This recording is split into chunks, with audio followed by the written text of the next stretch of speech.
pagi hari ini kita akan bicara berkaitan dengan eh, market, begitu ya. Bagaimana kita membentuk customer value, kemudian bagaimana kita menentukan market direction dari produk atau layanan yang kita miliki ini seperti apa.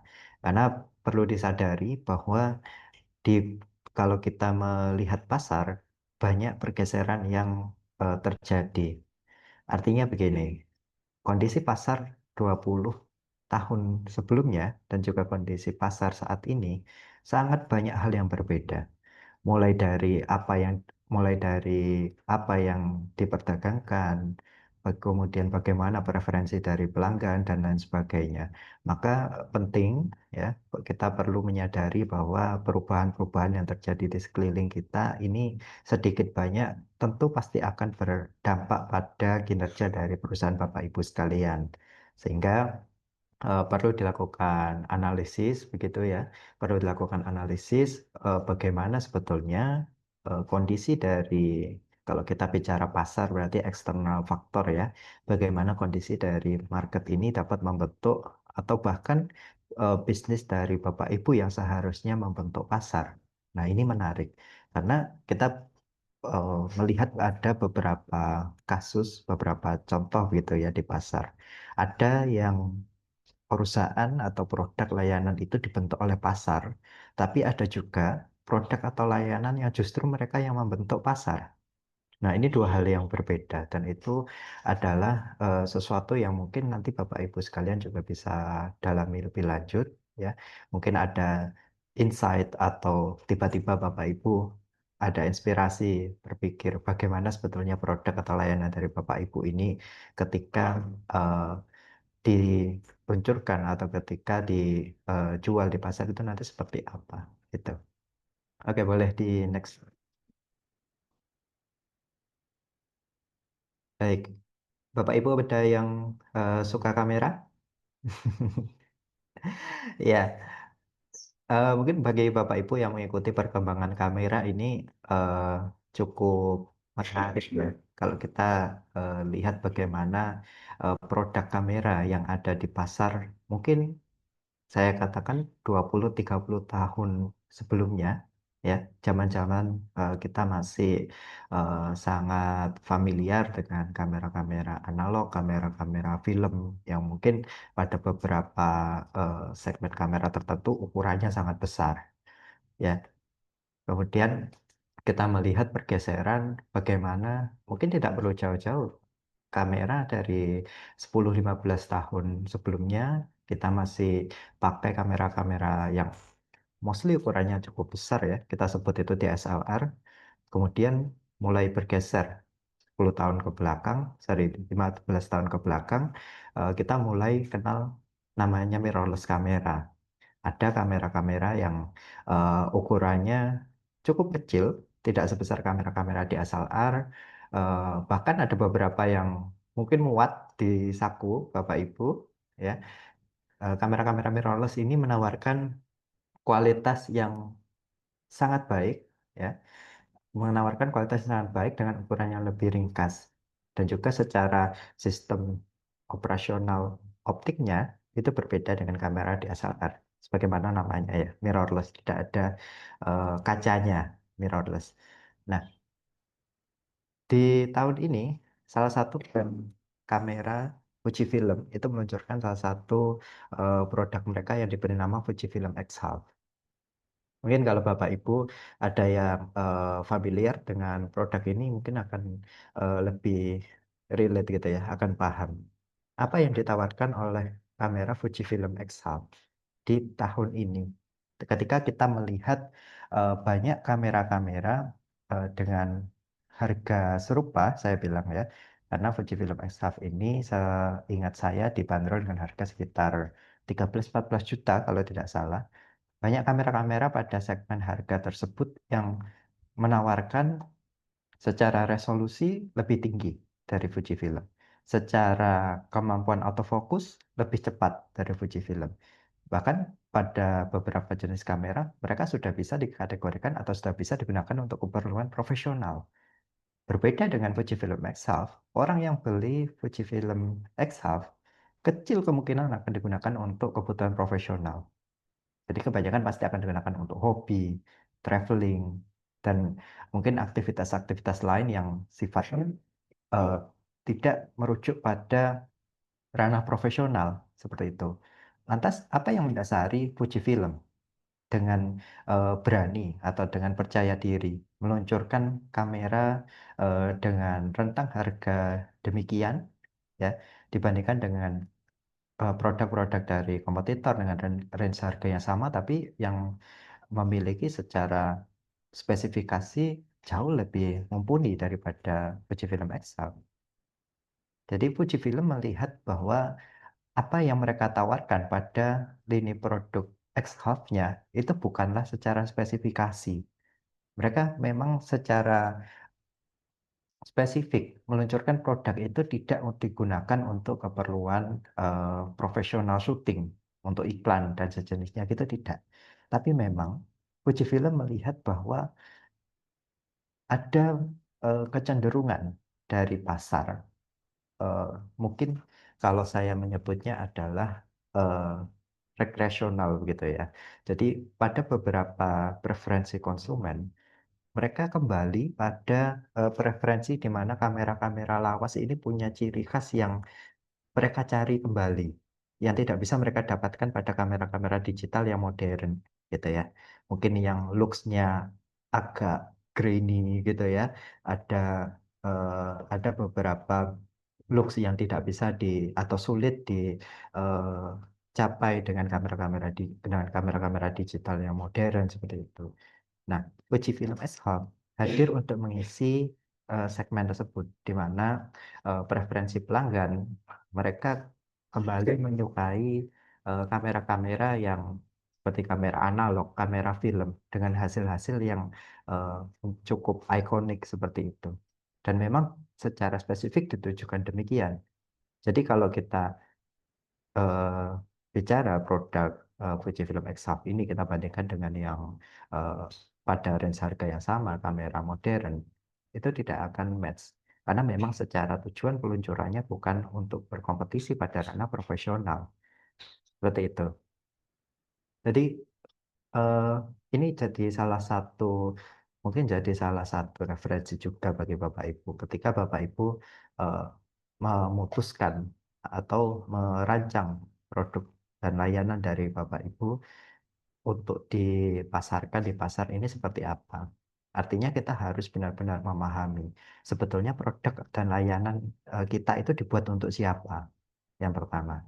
Kemudian kalau kita sudah paham sebetulnya untuk siapa produk atau layanan ini diluncurkan di pasar, maka kita juga harus paham bagaimana cara kita untuk menyampaikan produk dan layanan tersebut ke pasar. Jadi jangan sampai antara jenis produk kita dan juga bagaimana kita penyampaiannya di pasar ini tidak saling berhubungan. Contohnya begini, kita kita meluncurkan kamera yang old old school vintage ya. Kita kita pengen ngambil eh, kita pengen ngambil kita pengen ngambil ke customer dengan preferensi kamera-kamera yang film look.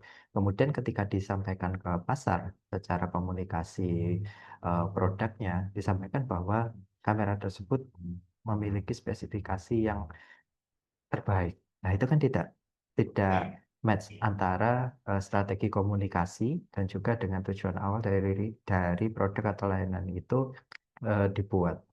Jadi pemahaman terhadap produk, pemahaman terhadap pasar, bagaimana komunikasi penyampaian pemasaran itu nanti akan dikomunikasikan pada market itu juga harus selaras. Dan itu sebagai catatan. Oke, next. Ya, bicara soal preferensi Bapak Ibu yang tadi dicontohkan pada slide sebelumnya, kita menyadari mungkin kita secara sadar ataupun tidak sadar bahwa market ini mengalami pergeseran Bapak Ibu. Kalau eh, kita melihat beberapa puluh tahun ke belakang, mungkin komoditas itu adalah sesuatu yang menarik. Banyak orang berlomba-lomba jualan komoditas, jualan bahan mentah. Kalau hasil tani, kita jualan padi, masih dalam berupa padi. Kemudian di perkebunan kita jualan biji kopi, jualan daun teh, seperti itu. Namun semakin ke sini, modern ini, preferensi konsumen itu mengalami pergeseran, Bapak Ibu. Kalau kita coba melihat pada progression of economic value, ya dari tahapan ini kita sudah menginjak pada tahapan di mana customer ini preferensinya adalah pada experience, gitu. Jadi setiap tahapan ini punya katakan karakteristik dan juga ciri khas masing-masing, begitu ya. Pada level komoditi, mungkin kalau saya ambil contoh satu kasus ketika kita berjualan eh, teh, begitu ya. Kita berjualan teh. Pada level komoditis, yang dijual adalah daun tehnya, bahan mentahnya, gitu ya. Jadi ketika daun teh itu sudah siap panen, dipanen, kemudian dijual. Biasanya di dalam bentuk apa namanya, yang sudah di karung atau mungkin kemasannya seperti apa gitu. Tapi yang dijual adalah daun teh. Kemudian masuk pada tahapan goods, di atasnya komoditis. Artinya yang dijual sudah bukan lagi barang mentahnya, bukan lagi komoditinya, tapi daun teh itu ya kemudian sudah mengalami tahapan pengolahan. Jadi kalau daun teh Bapak Ibu beli teh yang siap seduh ya, nah itu adalah barang-barang pada tahapan goods. Jadi daun teh itu telah mengalami proses produksi, proses pengolahan sudah dikeringkan dan siap diseduh.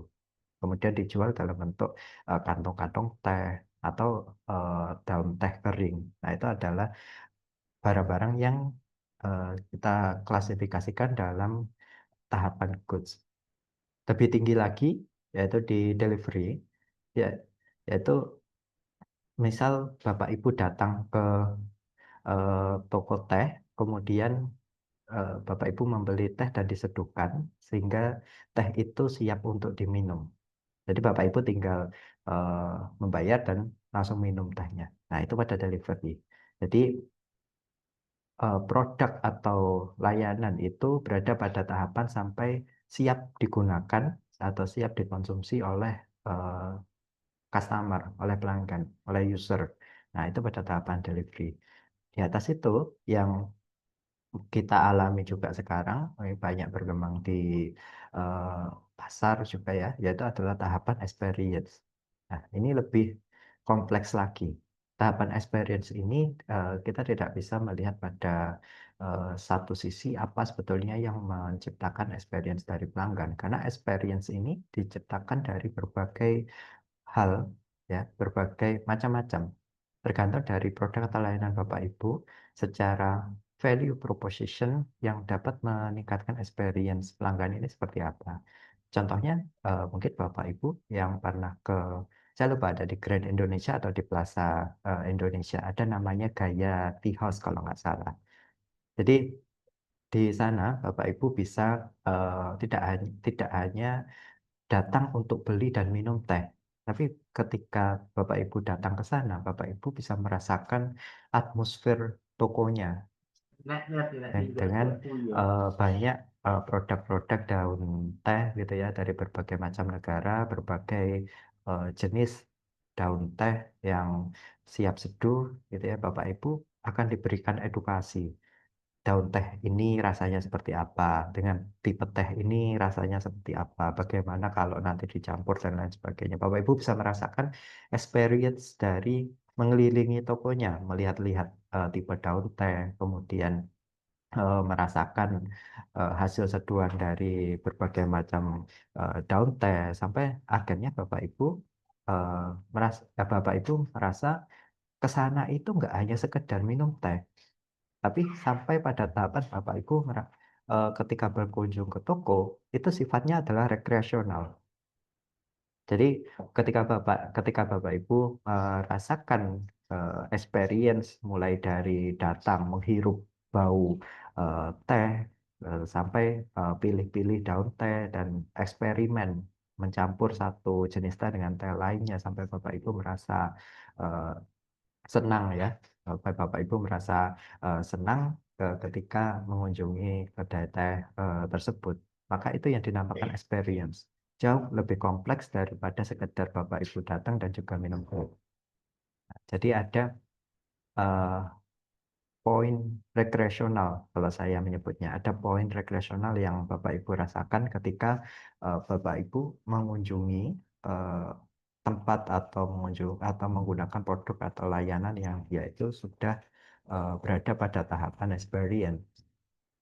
Nah, tadi kita bicara eh, ini karakteristiknya, cirinya bagaimana dari masing-masing tahap. Nah, kemudian kalau dari sisi eh, keuntungan atau pricing dari keempat tahapan ini sebetulnya eh, lebih profitable mana sebetulnya untuk perusahaan atau lebih lebih tinggi mana gitu ya, lebih premium yang mana? Tentu yang experience kan jauh lebih tinggi secara harga dibandingkan yang hanya jualan secara komoditas. Jadi yang Bapak Ibu bandingkan ketika jualan daun teh setelah panen ya atau daun teh kering dengan Bapak Ibu jualan teh yang kedainya sudah disetting sedemikian rupa untuk menciptakan experience bagi pelanggan, itu akan jauh berbeda ya. Ya Bapak Ibu beli teh di mall saja, mungkin sekelas seperti Tizi dan juga brand-brand yang sejenis, itu harganya tidak bisa dibilang bukan harga yang eh, affordable atau bukan harga yang murah begitu ya. Kita bisa klasifikasikan itu sebagai harga kelas menengah seperti itu. Tapi beda lagi kalau Bapak Ibu hanya beli eh, daun teh saja, katakan ketika Bapak Ibu hanya beli daun teh saja atau beli eh, barang-barang yang dia itu masih mentah gitu ya, itu secara harga akan jauh lebih murah daripada Bapak Ibu membeli produk-produk yang siap saji atau produk-produk yang menawarkan secara experience bagi Bapak Ibu eh, ya experience yang ditawarkan lebih begitu ya. Tapi perlu diingat bahwa setiap tahapan itu juga punya konsekuensi terhadap bagaimana nanti secara competitive positioning dari produk atau layanan Bapak Ibu sendiri. Jadi produk yang memiliki strength point pada experience yang diberikan pada pelanggan itu akan jadi salah satu produk atau layanan yang punya kekuatan di pasar.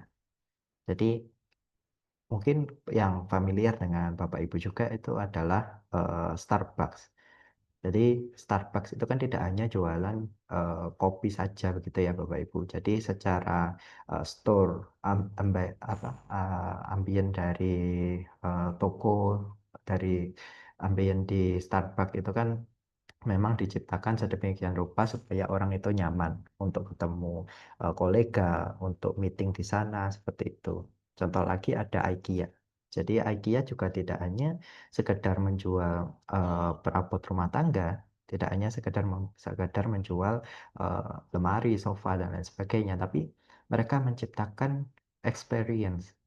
Kalau Bapak Ibu yang sering ke IKEA, amati di IKEA itu tidak ada produk yang katakan dia dipajang sendirian ya, terutama untuk yang produk-produk untuk keperluan rumah tangga gitu ya. Mereka akan menciptakan satu space dengan satu tema yang diisi berbagai macam produk, sehingga ketika Bapak Ibu berkeliling gitu ya dari garis start menuju garis finish di IKEA, itu akan disajikan berbagai macam pengalaman, berbagai macam ambience ya, ambien daripada ruangan yang mungkin Bapak Ibu ingin ciptakan gitu. Jadi nanti bentuk mejanya seperti apa, kursinya bagaimana, lampu pencahayaannya, apakah menggunakan cahaya yang warm atau cahaya yang cool seperti itu. Nah, itu bisa Bapak Ibu rasakan sendiri ketika berkunjung ke IKEA. Jadi pelanggan sangat dimudahkan ketika mereka memvisualisasikan apa yang sebetulnya mereka ingin ciptakan dari ruangan yang akan mereka isi dengan berbagai macam perabot itu tadi.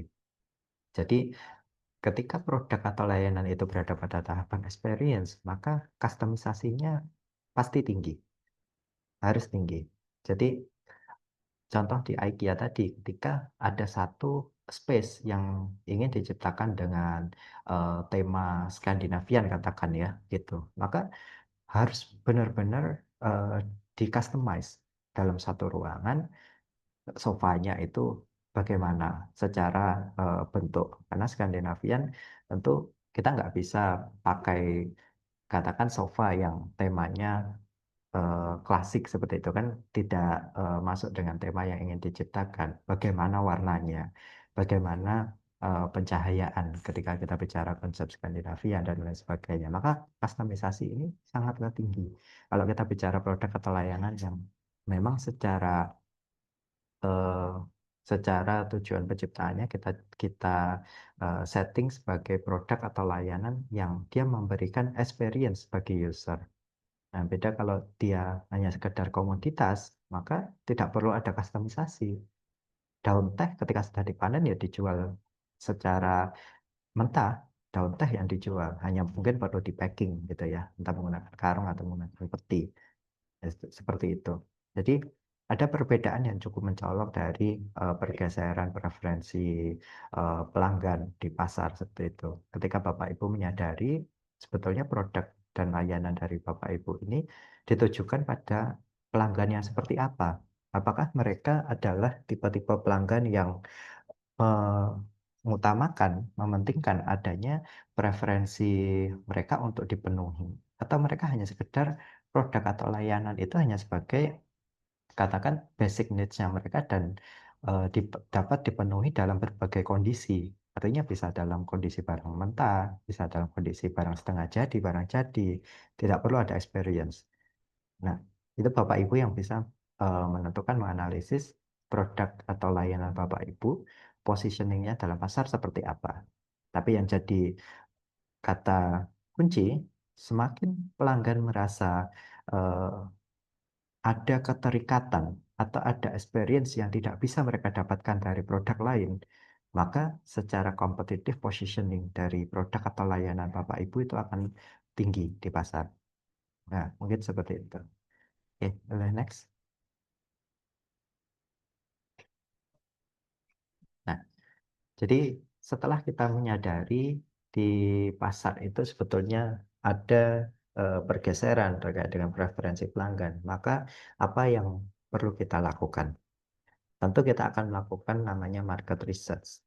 Tapi market research ini kalau kita bicara secara aspek begitu ya. Secara aspek untuk market research mungkin cukup banyak. Kalau yang kami tampilkan di sini ada 8 tipe dari market research dari mulai dari primary research, secondary, kualitatif sampai nanti bagaimana kita menganalisis secara competitiveness dari produk layanan kita pada layanan pesaing yang ada di pasar seperti itu.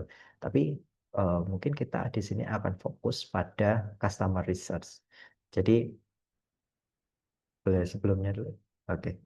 Jadi eh, hari ini mungkin kita akan fokus dulu pada customer research supaya produk atau layanan kita tetap relevan di tengah pergeseran preferensi pelanggan pada experience ekonomi yang sebelumnya disampaikan. Maka kita harus memahami bagaimana sebetulnya konsumen itu dalam memahami karakteristik dari eh, produk atau layanan yang kita berikan pada pelanggan, pada user.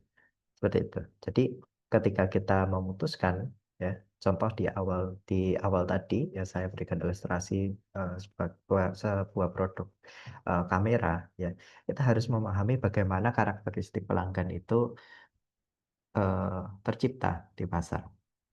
Jadi jika karakteristik pelanggan yang ingin kita tuju, ingin kita target, memang mereka adalah orang-orang yang mereka tidak membutuhkan kamera untuk kebutuhan profesional. Mereka membutuhkan kamera untuk rekreasional, untuk travel, ya, untuk eee, kebutuhan sehari-hari, mengabadikan momen gitu ya. Mereka pengen sesuatu yang cepat, sesuatu yang instan, tidak banyak eee, pengaturan sana sini, tapi hasilnya bisa dikategorikan sebagai hasil yang bagus gitu ya, dan juga menawarkan experience yang menarik bagi mereka.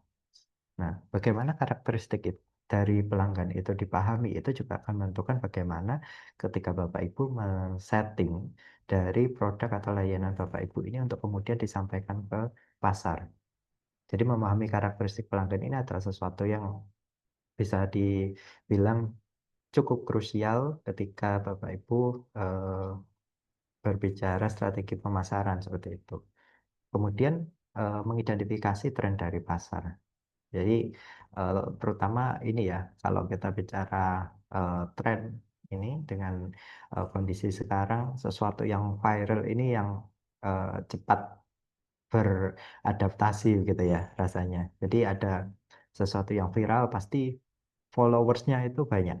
Followers itu maksudnya following produknya. Jadi misal hari ini kita viral es teler gitu ya, maka mungkin kita bisa lihat minggu depan, bulan depan, beberapa waktu setelahnya penjual es teler ada di mana-mana, seperti itu. Jadi tren pasar ini penting ya untuk dipahami juga, produk Bapak Ibu ini akan menarget pasar yang seperti apa? Apakah segmen pasar itu masih bisa dikatakan cukup bonafit ketika kita masih target segmen pasar tersebut, atau bahkan segmen pasar tersebut bisa dikatakan sudah tidak begitu bonafit bagi perusahaan, sehingga kita perlu melakukan shifting. Ya, itu perlu disadari bersama bahwa pasar itu adalah medan perang kita. Artinya ketika kita menuju medan perang, tidak mungkin kita maju tanpa adanya analisa, atau kita maju tanpa adanya strategi persiapan yang matang. Kita pasti babak belur di medan perang. Jadi ketika kita menuju medan perang, penting untuk kita memahami bagaimana medannya. Apakah secara topografi bisa dilalui kuda atau tidak? Apakah eee, ada tempat perlindungan seperti gunung, hutan atau tidak? Kemudian bagaimana nanti pasukan kita dibekali dengan persenjataan yang memadai, dan apa atau seperti apa musuh yang nanti akan kita hadapi di medan perang. Semua itu harus clear.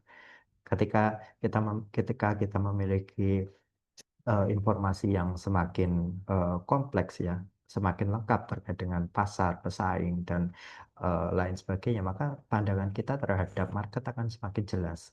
Bagaimana produk kita akan ditempatkan, bagaimana positioning produk kita, bagaimana strategi go to marketnya, dan lain sebagainya. Gitu. Kemudian menemukan peluang pertumbuhan. Jadi dengan melakukan analisis pada pasar, kita bisa menemukan sebetulnya, kita bisa menemukan ada ceruk-ceruk yang kiranya sebetulnya profitable, bonafit, tapi masih belum banyak yang melihat atau masih belum banyak yang me-utilize ceruk-ceruk pasar itu. Sehingga di sana kita bisa masuk. Ya, produk dan layanan kita bisa masuk untuk mengutilize ceruk pasar tersebut. Nah, nanti kalau sudah viral kemudian banyak pengikutnya gitu. Ya, tapi di satu sisi memang menemukan peluang pertumbuhan ini juga salah satu eee, benefit gitu ya ketika kita melakukan customer research pada pasar atau ceruk pasar yang memang ingin kita tuju seperti itu. Oke, next. Iya, jadi mungkin salah satu kerangka gitu ya, salah satu framework yang bisa Bapak Ibu manfaatkan ketika melakukan market research itu adalah Tham Samsung. Mungkin juga banyak Bapak Ibu yang sudah familiar juga dengan tools ini. ya. Jadi bagaimana kita melihat pasar itu kita perlu lakukan adanya namanya fragmentasi, ya. Kita harus membagi dari total addressable market atau secara total populasi keseluruhan dari market yang eh, akan kita tawarkan produk kita, itu kita perlu kerucutkan kembali menjadi serviceable available market, atau pada ceruk pasar atau pada bagian pasar yang mana kita bisa peroleh dari total populasi itu tadi. Lalu nanti secara spesifik serviceable obtainable market, yaitu seberapa besar persentase dari sum yang dapat ditangkap atau yang dapat kita konversi secara realistis menjadi pendapatan atau menjadi pelanggan eh, produk atau layanan kita, seperti itu. Jadi kalau diibaratkan atau dicontohkan dari produk teh tadi, total addressable market itu adalah market, katakan market ready to drink, market ready to drink dunia. Nah, ada berapa eh, miliar, berapa triliun itu, berapa kubik teh yang dijual di dunia setiap hari, ready to drink. Nah, kemudian untuk SAM, Serviceable Available Market, misalnya karena perusahaan kita ada di Indonesia, ya kita ingin fokus pada market di lokal terlebih dahulu gitu ya, maka SAM-nya adalah seberapa atau seberapa besar ya, ya seberapa besar market teh di Indonesia, seperti itu. Kemudian secara spesifik untuk SOM, Serviceable Obtainable Market, berapa bagian dari SAM yang tadi bisa kita konversi menjadi pendapatan kita. Apakah apakah SOM itu tadi adalah spesifik pada wilayah Jakarta misalnya, kalau store Bapak Ibu yang ada di Jakarta, atau SOM itu misalnya adalah didasarkan pada kemampuan produksi dari pabriknya Bapak Ibu sendiri. Jadi misalnya produksi tehnya dalam satu hari ada 1.000 liter misalkan, ya, maka potensi atau sum dari produk atau layanan kita itu tadi adalah 1.000 liter teh itu tadi yang dapat dikonversi menjadi pendapatan, seperti itu. Jadi inti dari Samsung sendiri adalah kita melakukan fragmentasi pada market dari total populasi yang ada, atau total populasi market itu seberapa besar yang bisa kita konversi, seperti itu. Jadi tidak mungkin ketika kita melakukan market research, ya, dari keseluruhan populasi ini kita target semuanya. Kita target untuk konversi semuanya, tidak mungkin. Jadi tidak akan efektif ketika tidak akan efektif ketika kita tidak memiliki tujuan yang spesifik pada pasar, ya, pada ceruk mana nanti produk atau layanan kita akan dipasarkan, seperti itu. Oke, mari kita lanjut ke pemaparan materi kedua yang akan disampaikan oleh Bapak Deva.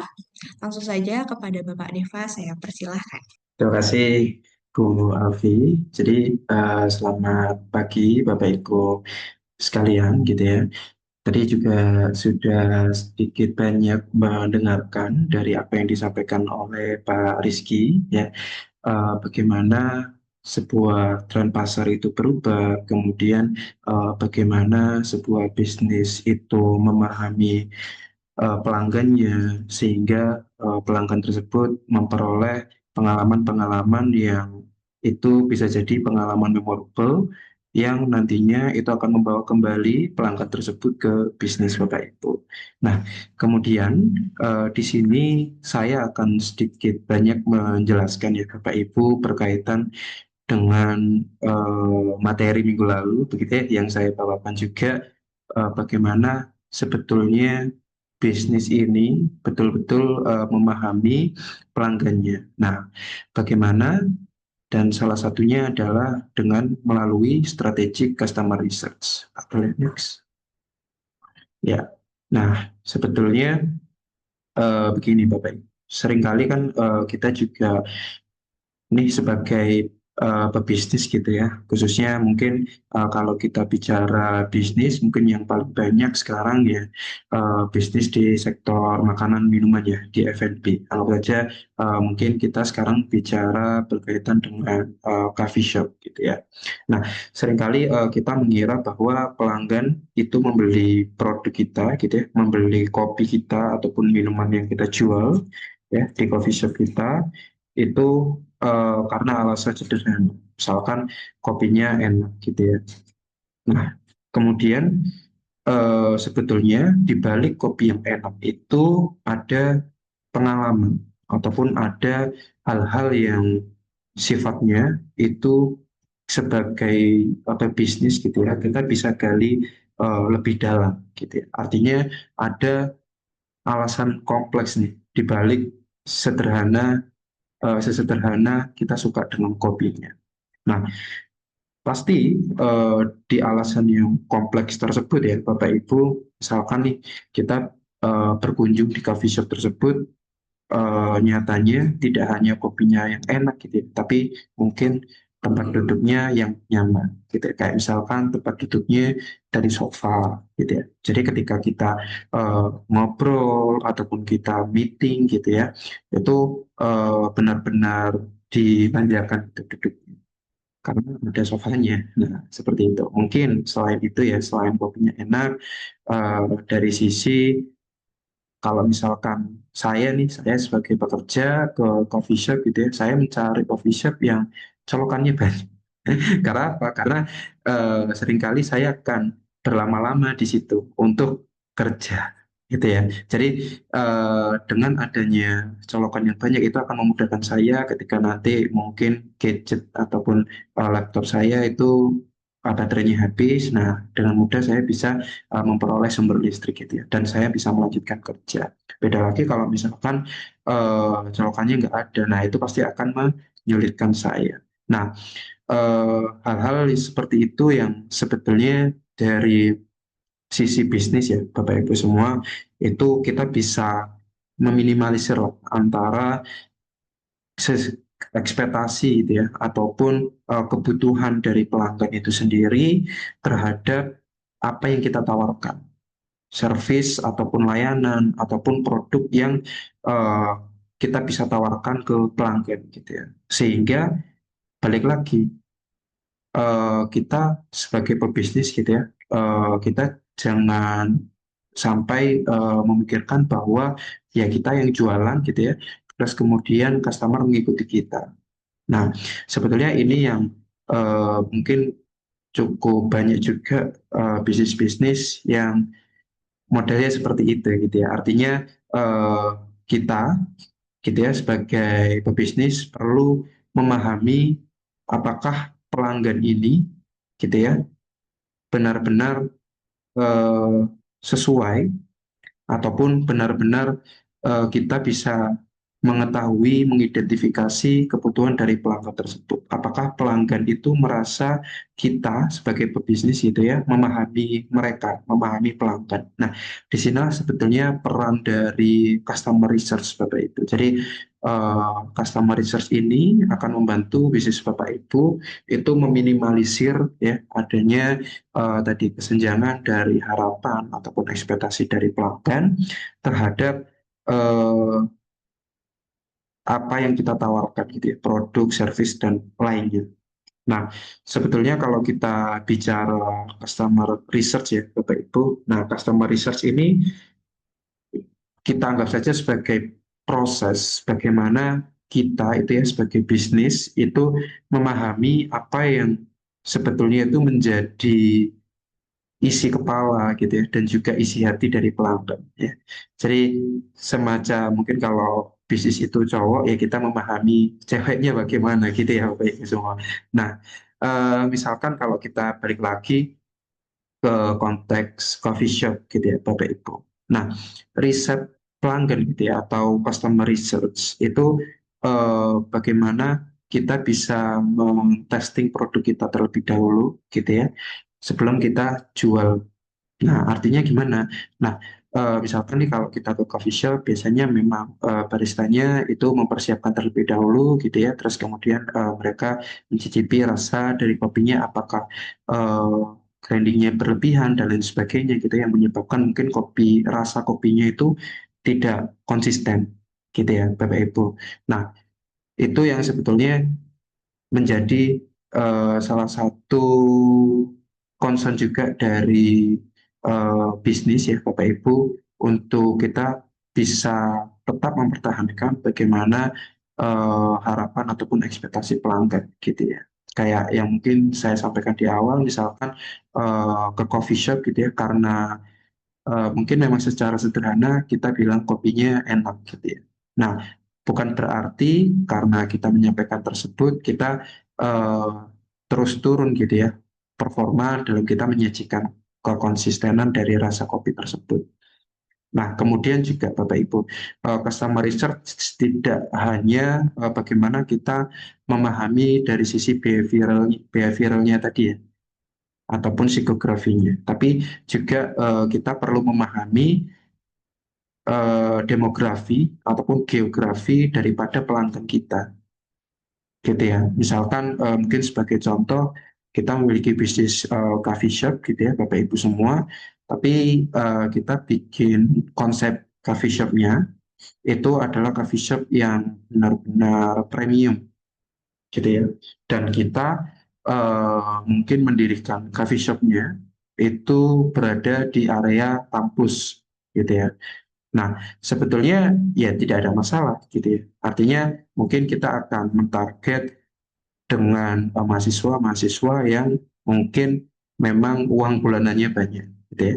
Yang mereka afford untuk mengeluarkan uang ya, willingness to spend-nya itu tinggi. Nah, tapi kalau misalkan populasi ataupun pelanggan yang ada di kampus tersebut, yang khususnya yang memang willingness to spend-nya tinggi, itu marketnya kecil gitu ya. Artinya sebagai bisnis kita tentu kita akan eh, tidak bisa bertahan terlalu lama gitu ya. Karena memang tadi sudah disampaikan gitu ya, mungkin ceruk marketnya terlalu kecil. Nah, sebetulnya dari situ ya Bapak Ibu mungkin sebelum kita memang ingin mendirikan bisnis di area kampus gitu ya, coffee shop di sekitaran kampus, tentu kita perlu riset terlebih dahulu kan. Nah, itu yang dinamakan dengan customer research. Jadi kita memahami dulu bagaimana dari geografinya dulu ya mungkin ya. Jadi kayak misalkan tadi di dekat kampus gitu ya, kemudian juga dekat dengan beberapa kantor gitu ya, sehingga bagaimana nih model yang pas, yang sesuai dengan kebutuhan daripada pelanggan yang nanti kita akan capture, gitu ya, pelanggan yang akan kita target, ya Bapak Ibu semua. Nah, misalkan mungkin kita akan mendesain coffee shop kita, kalau kita bicara tadi gitu ya, mahasiswa dan juga pekerja, mungkin mereka kita akan bisa menyasar mahasiswa yang suka belajar gitu ya di coffee shop ataupun biasanya kalau menjelang UTS, menjelang UAS gitu ya Bapak Ibu semua, maka akan banyak mahasiswa yang mungkin akan pergi ke coffee shop untuk entah itu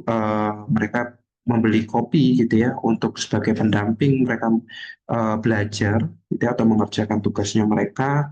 Nah, maka dari itu mungkin kita sebagai coffee shop gitu ya bisa menyediakan tempat belajar ataupun mungkin kita bisa menyediakan meja ataupun para hal-hal yang berkaitan dengan eh, kenyamanan belajar gitu ya dari mahasiswa tersebut.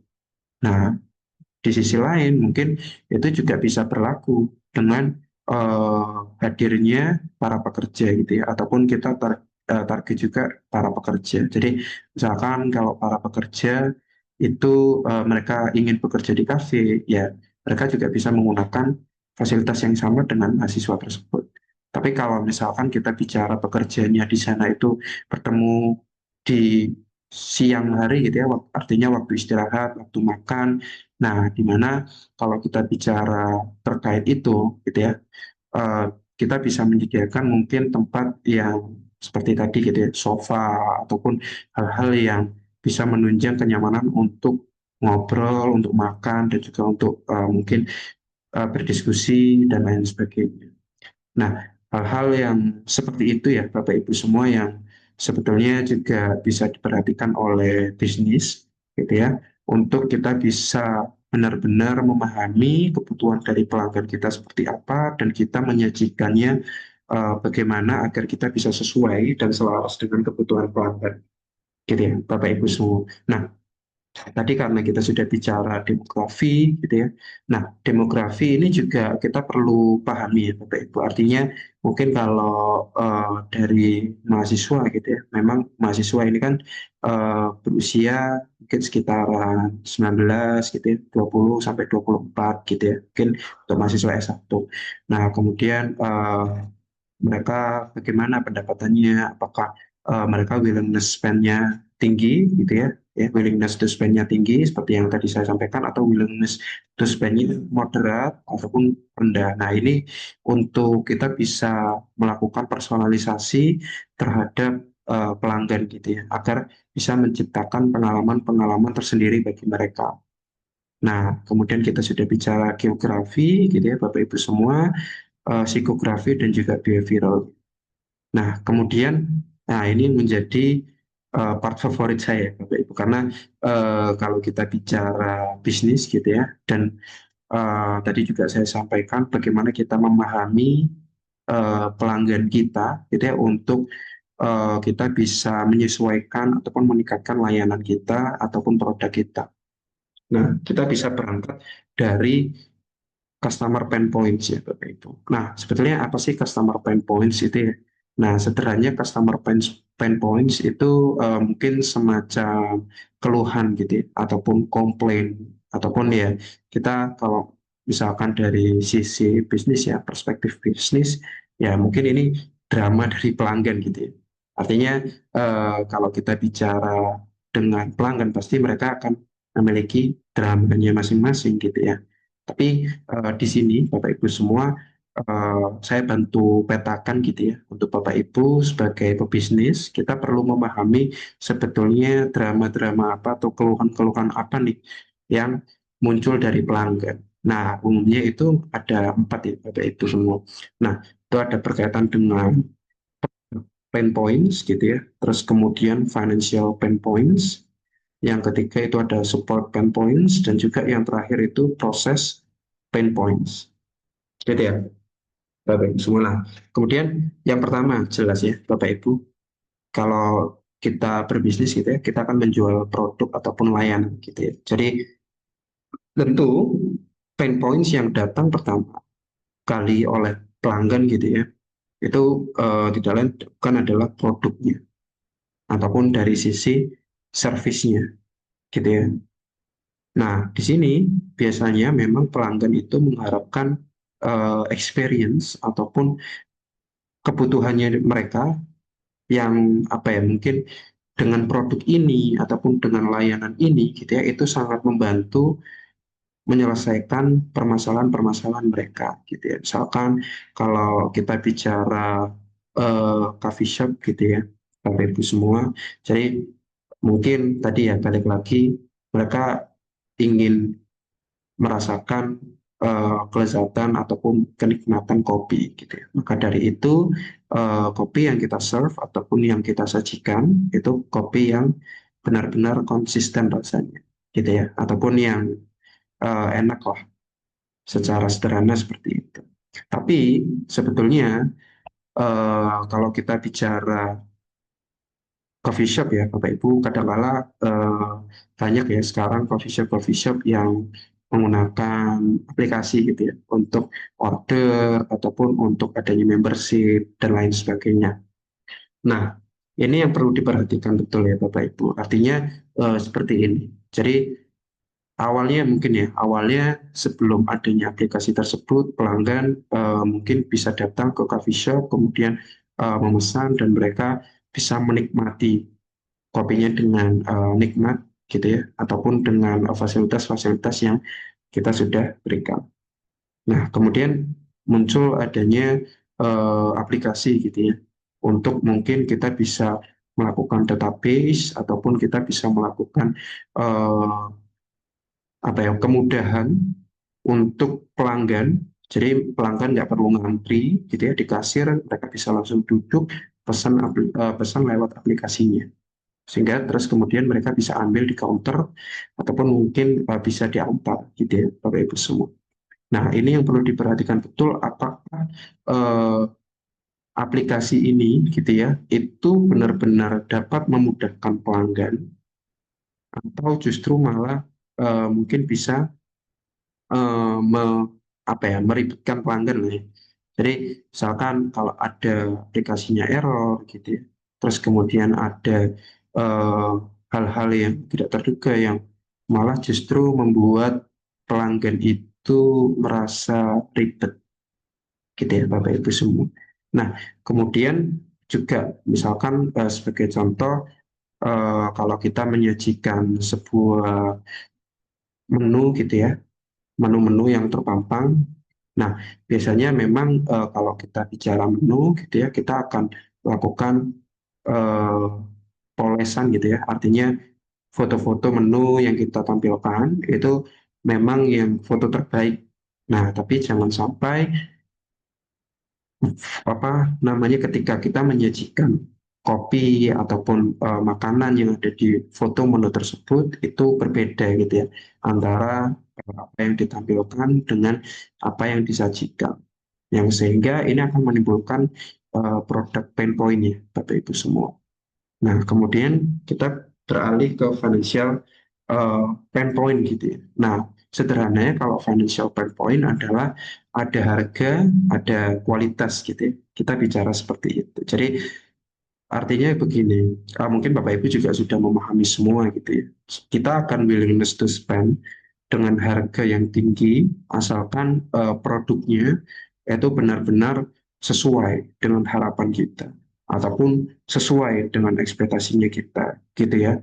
Nah, artinya jika produk tersebut sesuai dan juga sesuai harapan gitu ya, dan juga ekspektasi, artinya produk tersebut memiliki sebuah value di dalamnya.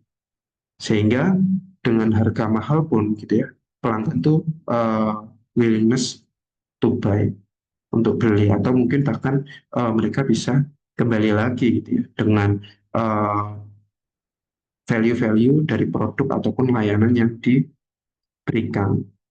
Nah, kemudian kita bicara selanjutnya berkaitan dengan support pain points gitu ya. Nah, support pain points ini sebenarnya seperti tadi ya yang saya sampaikan, eh, seperti yang aplikasi tadi. Jadi misalkan jangan sampai hal-hal yang kita sebagai bisnis gitu ya, mungkin harapannya bisa mempermudah pelanggan gitu ya dengan pesan cepat dan lain sebagainya, tapi ternyata itu malah justru menyulitkan pelanggan. Ya, Bapak Ibu semua. Kemudian kita yang terakhir gitu ya berkaitan dengan proses pain points. Nah, proses ini itu berkaitan juga dengan adanya SOP layanan biasanya. Nah, misalkan sebagai contoh gini, mungkin ini pengalaman pribadi saya juga ya. Jadi kalau kita sering gitu ya Bapak Ibu, mungkin kalau Bapak Ibu sering juga berkunjung ke gacuan gitu ya Bapak Ibu. Nah, dulu ya seingat saya tuh gacuan tuh kan kita pesan gitu ya, pesan kemudian kita cari tempat duduk yang kemudian nanti makanannya diantar sesuai dengan nomor yang kita peroleh. Nah, mungkin seiring berjalannya waktu juga yang saya temui di beberapa outlet gitu ya, ada perubahan proses gitu ya, ataupun SOP layanannya yang awalnya tadi seperti yang saya sampaikan, yang saya katakan gitu ya, itu kita semacam self service gitu ya. Jadi kayak kita pesen, kemudian kita duduk, nanti nunggu alat yang diberikan oleh kasirnya itu bunyi, terus kita ambil makanannya gitu ya. Kemudian kita balik lagi dan semacamnya. Nah, sebetulnya ini yang mungkin juga menjadi pengalaman pribadi saya yang akhirnya hal ini akan meribetkan saya gitu ya. Yang jadi menimbulkan adanya pengalaman yang kurang menyenangkan, sehingga akan timbul rasa tidak ingin kembali ke sana. Padahal memang dulu menjadi favorit gitu ya. Nah, hal-hal seperti ini yang sebetulnya dari bisnis itu juga perlu memahami bagaimana pelanggannya mereka. Nah, di sini ada 4 gitu ya, Bapak Ibu semua yang sudah terprogam dengan baik. Itu berkaitan dengan product pain points, financial pain points, support pain points, dan proses pain points. Nah, dari setelah kita memahami ini, boleh lanjut. Nah, setelah kita memahami karakteristik dari pelanggan kita, gitu ya, kemudian juga memahami sebetulnya drama-drama ataupun keluhan dari pelanggan kita, gitu ya. Nah, ini juga sebetulnya ada satu framework ya, Bapak Ibu semua, yang ini bisa memudahkan kita untuk analisis gitu ya, dari sisi customer profile dan juga value proposition. Nah, customer profile ini seperti yang saya sampaikan sebelumnya gitu ya, Bapak Ibu, kalau berkaitan di sini ada 3 aspek ya yang perlu kita perhatikan. Nah, itu berkaitan dengan customer jobs gitu ya. Nah, customer jobs ini sebetulnya apa sih yang ingin uh, dicapai oleh pelanggan gitu ya? Apa sih sebetulnya yang menjadi harapan dan ekspektasi pelanggan? Terus kemudian apa sih sebetulnya yang jadi masalah mereka gitu ya, yang nantinya kita bisa berikan relievers ataupun obatnya. Nah, kemudian ada pain. Nah, ini tadi yang saya sampaikan gitu ya. Ada financial pain, kemudian ada product pain, gitu ya, ada support pain dan proses pain. Nah, hal-hal ini yang kita bisa capture juga Bapak Ibu dalam framework ini, gitu ya. Nah, kemudian kita bicara gain. Nah, kalau gain ini itu berarti eh, apa yang menjadi nilai positif dari produk ataupun layanan kita di mata pelanggan. Kayak tadi ya mungkin dari sisi kopinya enak, terus kemudian tadi colokannya banyak dan lain sebagainya, gitu ya Bapak Ibu semua. Nah, kemudian dari situ eh, bisnis gitu ya. Ini kalau kita bicara yang bagian merah gitu ya, itu bagian customer, kita identifikasi customer terlebih dahulu. Yang bagian biru gitu ya, bagaimana kita sebagai bisnis itu bisa meyakinkan customer kita bahwa produk ataupun layanan yang kita berikan itu memberikan nilai ataupun memenuhi kebutuhan dan ekspektasi dari mereka, gitu ya Bapak Ibu semua. Nah, misalkan mungkin kita sebagai contoh singkat gitu ya. Tadi kita bicara coffee shop gitu ya dengan target pelanggan mahasiswa dan juga pekerja gitu ya. Nah, sebetulnya apa yang dicari mahasiswa gitu ya. Misalkan tadi untuk mereka bisa belajar waktu UAS, terus kemudian banyak colokan, kemudian kopinya enak gitu ya untuk bantu menemani tugas, terus kemudian ada apa gitu ya. Kita perlu identifikasi tersebut. Kemudian kalau kita bicara pekerja, tadi misalkan mereka datang untuk eh, ngobrol, untuk diskusi, untuk meeting gitu ya, atau untuk networking dan lain sebagainya. Nah, terus setelah itu kita petakan tadi ya, pain point-nya apa, gains point-nya apa. Sehingga dalam uh, value proposition ataupun apa yang kita bisa ciptakan, nilai apa yang bisa kita ciptakan dari bisnis kita untuk bisa menyelesaikan entah itu masalah ataupun kita bisa meningkatkan value dari produk kita dari berdasarkan apa yang sudah uh, dipuas oleh pelanggan dan lain sebagainya. Nah, misalkan sebagai contoh tadi untuk mahasiswa gitu ya, mahasiswa ingin rasa kopinya enak ya maka kita berikan kopi yang terbaik. Terus kemudian mahasiswa ingin ada banyak colokan gitu ya Bapak Ibu semua ya kita berikan opsi-opsi ataupun ruang ataupun hal-hal yang berkaitan untuk menunjang pelajaran dari mahasiswa. Nah, jadi value proposition ini adalah framework untuk menjawab sejauh mana gitu ya bisnis itu bisa benar-benar memahami pelanggannya. Nah, kemudian sebagai contoh juga ya, Bapak Ibu, boleh next. Nah, ini tadi yang sudah saya sampaikan gitu ya, untuk value proposition terkaitan dengan produk service ya, pain relievers itu bagaimana kita bisa meminimalisir gitu ya pains pada customer pains ya. Jadi kita semacam kita memberikan obat gitu ya. Jadi misalkan kalau pelanggannya sakit kepala ya kita berikan obat sakit kepalanya gitu ya Bapak Ibu.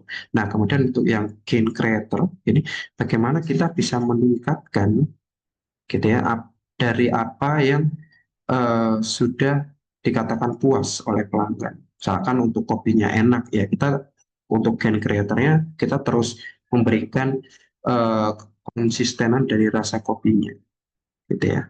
Nah, kurang lebih semacam itu ya Bapak Ibu. Untuk framework ini benar-benar bisa membantu kita memetakan kebutuhan dan ekspektasi dari pelanggan. Nah, mungkin sebagai contoh gitu ya Bapak Ibu, gambaran gitu ya bagaimana customer profile ini dibentuk. Boleh next.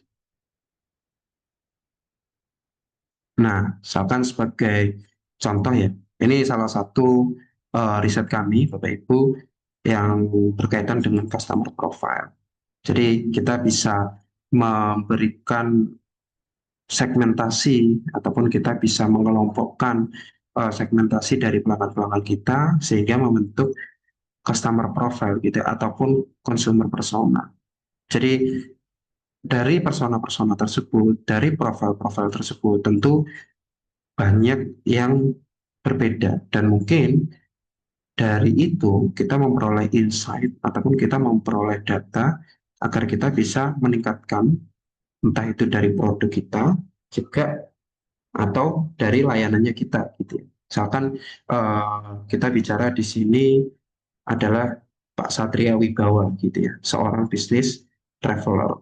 Nah, kemudian disampaikan gitu ya berkaitan dengan demografinya umurnya, terus kemudian gajinya, pekerjaannya apa, gitu ya, terus tujuan, misalkan ini berkaitan dengan pelayanan lounge, gitu ya. Jadi perlu memetakan bagaimana pelanggan-pelanggan ataupun untuk customer-customer yang mereka itu duduk ataupun mereka juga menghampiri, gitu ya, di lounge-lounge yang ada di bandara. Nah, seperti tadi juga disampaikan demografinya bagaimana gitu ya. Kemudian behaviornya seperti apa. Nah, misalkan behaviornya Pak Satria Wibawa ini sering memilih duduk dan bersantai di area tempat lounge karena interiornya nyaman dan suasananya menenangkan gitu ya. Terus kemudian uh, willingness untuk bisa me, apa ya mungkin sebagai member. Terus kemudian juga bisa memanfaatkan lounge untuk bekerja dan lain sebagainya sebelum Pak Satria ini mungkin take off pesawatnya dan lain sebagainya gitu ya. Jadi kita perlu capture behavior-behavior dari konsumen kita. Nah, kemudian pain point-nya apa, wishlist-nya apa. Nah, wishlist ini adalah gain point-nya ya Bapak Ibu. Kebutuhannya apa gitu ya, motivasinya seperti apa.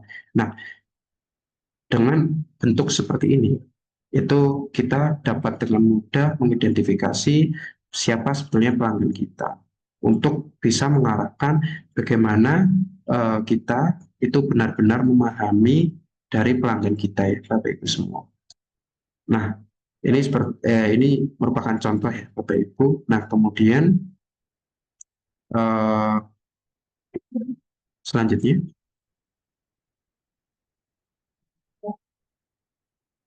oh ya, oke, mungkin ini jadi slide penutup ya Bapak Ibu semua, karena tadi yang saya sampaikan memang benar-benar fokus bagaimana kita melakukan riset terhadap pelanggan sehingga nanti akan bisa memahami bagaimana pelanggan dari sisi behavior gitu ya, kemudian dari sisi demografi, dari sisi geografi, psikografi dan lain sebagainya. Dan pada akhirnya sebetulnya customer research atau riset pelanggan ini bahwa kita kembali pada alasan mengapa bisnis itu ada, yang artinya pelanggan ini bukan hanya sekedar angka ya Bapak Ibu, tapi juga mereka manusia. Artinya kita sebagai bisnis juga ada rasa empati untuk memanusiakan manusia.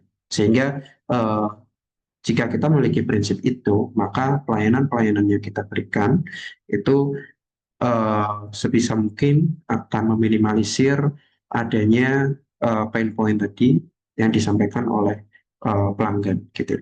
Nah, jadi mungkin kita bisa membangun bisnis yang tidak hanya menjual produk ya Bapak Ibu, tapi juga membangun adanya pengalaman itu sendiri.